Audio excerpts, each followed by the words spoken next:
حي على الفلاح.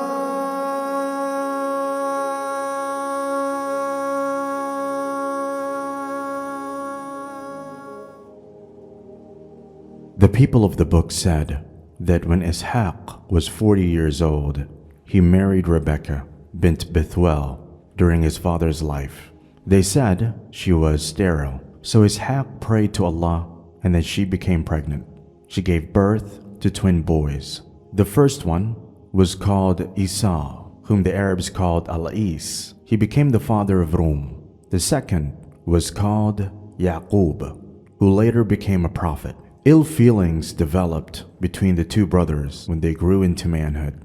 Al-Eis disliked the fact that Yaqub was favored by his father and by Allah with prophethood. This ill feeling became so serious that Al-Eis threatened to slay his brother. Fearing for his life, Yaqub fled the country. The people of the book claimed that when Ishaq grew old and his eyesight had weakened, he had a desire for food, so he asked his son Al-Eis to go hunting and bring him some cooked game. Al-Eis asked him to bless the food and pray for him. Al-Eis, a hunter, went out to get his father the meat. Rebekah, overhearing this, ordered her son Yaqub to cut 2 goats of his best flock and cook them as his father liked, and bring it to him before his brother returned. She dressed Yaqub in his brother's clothes and put goat skin on his arms and neck. For Al-Eis was hairy, while Yaqub was not. When he approached his father with the food, his father asked, "Who are you?" Yaqub answered, "I am your son." When his father finished eating, he prayed for his son to be the more blessed brother and to prevail over them and all people, and for Allah to sustain him and his children. When he left his father, his brother Al-Eis, who had carried out his father's command, entered. Ishaq asked him, "What is this, my son?"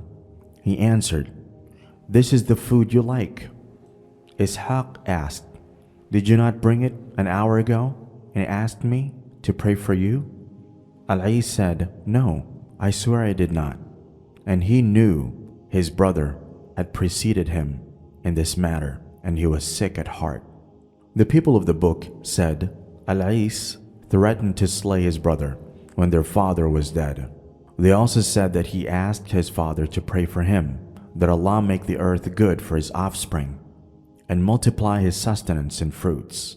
When their mother knew that Al-Eis threatened his brother Yaqub, she commanded her son to go to her brother Laban in the land of Haran and abide with him for a time until his brother's anger had abated, and to marry one of Laban's daughters. She told her husband Ishaq to command him with that advice and pray for him, and he did. Yaqub left his family. When night came, he found a place to rest. He took a stone and put it under his head and slept. He dreamt of a ladder from heaven to earth. Angels were ascending and descending, and the Lord addressed him and said to him, "I will bless you and your offspring and make this land for you and for those who come after you." When he awoke, he felt joyful from what he had seen in his dream and vowed, for Allah's sake, that if he returned to his family safely, he would build here a temple for Allah the Almighty. He also vowed to give 1/10 of his property for the sake of Allah. He poured oil on the stone so as to recognize it and called the place Allah's house, Bethel, which means house of Allah. It was to be the location of Jerusalem later. The people of the book also said that when Yaqub came to his maternal uncle in the land of Haran, his uncle had 2 daughters. The elder one was called Leah, and the younger one was Rachael, Raheel. The latter was the better and lovelier of the 2. His uncle agreed to marry his daughter to him in the condition that Yaqub pasture his sheep for 7 years. After a period of time, his uncle prepared a feast and gathered people for the wedding. He married Leah his elder daughter, to him at night. She was weak-sighted and not so good-looking. Yaqub complained to his uncle, "You deceived me. I was engaged to Rachael, and you married me to Leah." His uncle said, "It is not our tradition to marry the younger daughter before the elder daughter. However, if you love her sister, work another 7 years, and I will marry you to both of them." Yaqub worked for 7 years and then married Rachael. It was acceptable in their time, as described in the Torah, for a man to marry 2 sisters. Allah Almighty compensated Leah's weakness by giving her sons. Rachael felt jealous of Leah's having sons as she was barren. Rachael prayed to Allah to give her a son from Yaqub. Allah heard her call and responded to her prayer. She gave birth to a son, great, honorable, and beautiful. She named him Joseph, Yusuf alayhi salam. All of this happened when they were in the land of Haran, and Yaqub was pasturing his uncle's sheep, which he did for a period of 20 years. Yaqub then asked his uncle Laban to let him go and visit his family. His uncle said to him, "I have been blessed because of you. Ask for whatever money you need." Yaqub said, "Give me each spotted and speckled goat born this year and each black lamb." Laban agreed to the request. Then Laban's sons removed all the male goats that were spotted, and all the spotted female goats, and all the dark-colored lambs. They traveled with the flocks to a distance of 3 days' journey from their uncle's farm. Upon noticing this, Yaqub devised a plan. He took freshly cut branches from certain types of trees and made white stripes on them by peeling the bark and exposing the white inner wood of the branches.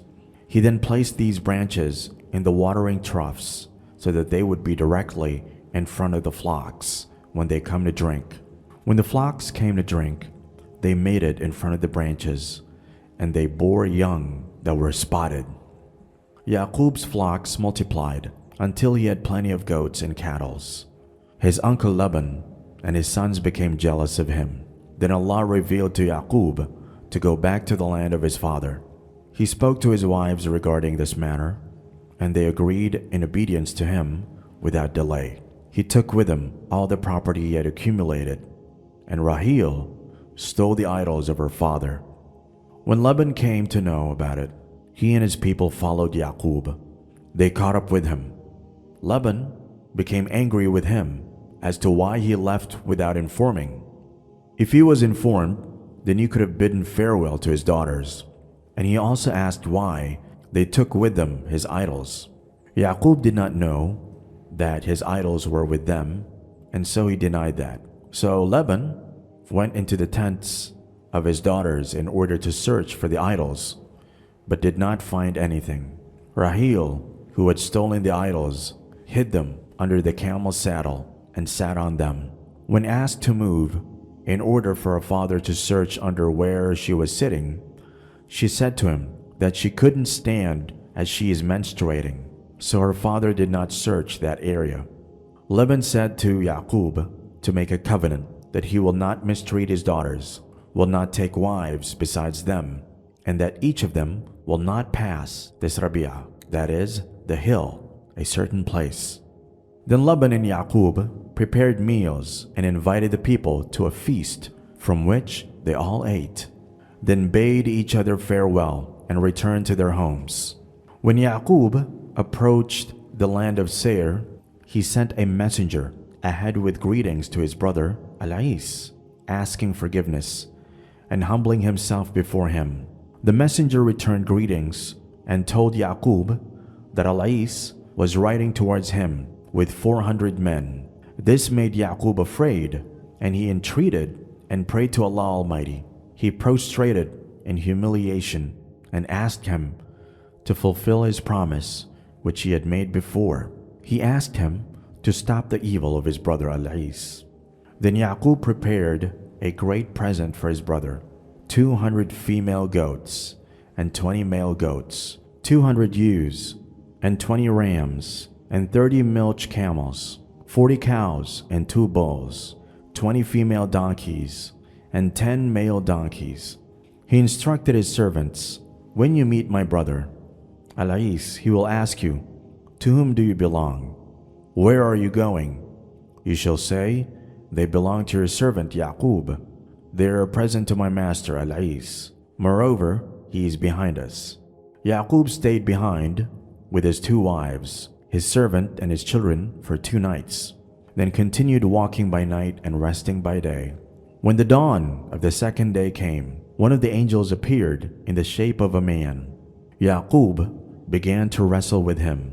They were neck and neck until the angel injured his thigh and Yaqub became lame. When the day was breaking, the angel said to him, "What is your name?" He answered, "Yaqub." The angel said, "After today, you shall not be called anything but Israel." Yaqub asked, "Who are you? What is your name?" He vanished.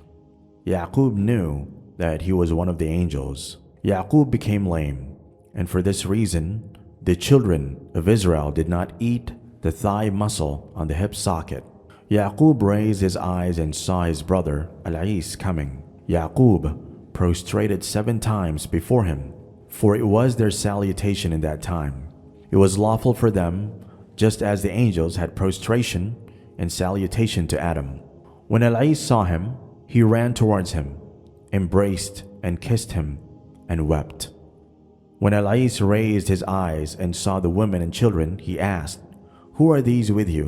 Yaqub answered, "Those whom Allah has given me, Leah, Rachael, their servants." And all the children approached and prostrated before him. Yaqub asked Al-Eis to accept his gift and insisted until he did so. When he came to Succoth, Sahur, he built a house for himself and shades for his beasts. He then passed by Jerusalem, a land owned by Shechem. He descended before the village and purchased the land of Shechem ibn Jamur for 100 sheep and set an altar there to remember Allah in it. He named it El. It is known now as Bayt al-Maqdis, which was rebuilt later by Sulaiman, the son of Dawood alayhi salam.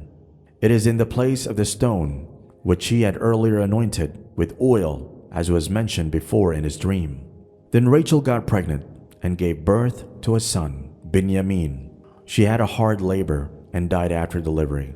Yaqub buried her in Ephrath. Yaqub came to his father Ishaq and settled with him in the village of Hebron, which lies in the land of Canaan, where Ibrahim had lived. Then Ishaq fell ill and died when he was 180 years old. His sons Al-Eis and Yaqub buried him with his father Ibrahim in a cave which he had bought. Yaqub had 12 sons from Leah. He had Roobeel, Sham'oon, Lavee, Yahoodha, Eesakhar, and Zabloon. Similarly, from Rachael, he had Yusuf and Benyameen. From the maid girl of Raheel, he had sons, Dan and Naftali. And from Zilpa, the maid girl of Leah, he had Jad and Asheer. Allah said, when Yusuf said to his father Yaqub, "O my father, verily, I saw 11 stars and the sun and the moon. I saw them prostrating to me." He, Yaqub, said, "My son, do not relate your dream to your brothers, for they might devise a plan against you. Verily, Shaitan is to mankind a clear enemy, and like that, your Lord will choose you and will teach you the interpretation of dreams, and he will complete his favors upon you and upon the family of Yaqub, as he completed it before on your fathers Ibrahim and Ishaq. Verily, your Lord is all-knowing, all-wise."